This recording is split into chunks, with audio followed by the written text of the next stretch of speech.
Jubilee Hills CI శ్రీనివాసరెడ్డిపై తీవ్ర ఆరోపణలు రావడంతో సస్పెన్షన్ వేటు పడింది. ఒక మహిళ చేసిన ఫిర్యాదుపై విచారణ జరిపిన హైదరాబాద్ సిపి సజ్జనార్ శ్రీనివాసరెడ్డిని సస్పెండ్ చేస్తూ ఉత్తర్వులు జారీ చేశారు.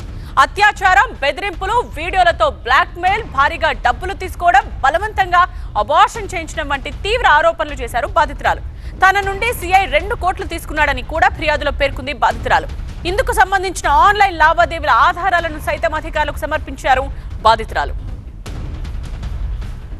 ఈ వ్యవహారంలో సిఐ తనను బెదిరింపులకు గురి చేశారంటూ ఆడియో కాల్స్ ను కూడా పోలీసులకు అందించారు బాధితురాలు. ఒక విషయం చెప్తా, వింటా అంటే ఒక నిమిషం చెప్పు. ఆ వీటోలన్నీ ఎడంటాడు ఇచ్చేసినావు, ఓకే? దాంట్లో నేను ఒక్కనేం లేను, ఓకే? అది చూసుకో జాగ్రత్త. ఏంటి?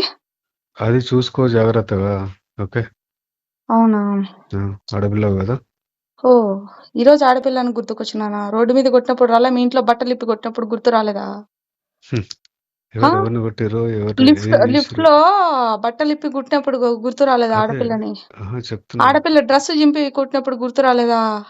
ఈ బుద్ధి గుర్తుకొచ్చినాను ఆడపిల్లనని.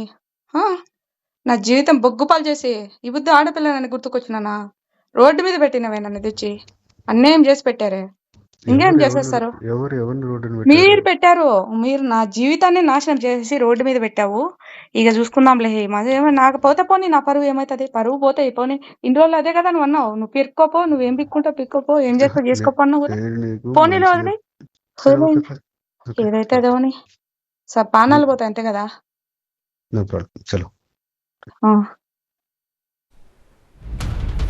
జూబ్లీహిల్స్ పోలీస్ స్టేషన్ లో పోస్టింగ్ కోసం శ్రీనివాసరెడ్డి 25 లక్షలు ఖర్చు చేసినట్టు కూడా తన ఫిర్యాదులో బాధితురాలు ఆరోపించారు. సిపికి ఫిర్యాదు చేయకుండా తను అడ్డుకున్నట్టుగా చెప్పారు. ఈ మొత్తం వ్యవహారంపై డీజీపీకి రాతపూర్వకంగా కంప్లైంట్ ఇచ్చారు.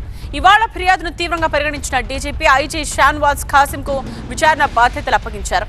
బాధితురాలి వాంగ్మూలాన్ని నమోదు చేయాలని సంబంధిత డీసీపీకి ఆదేశాలు ఇచ్చారు.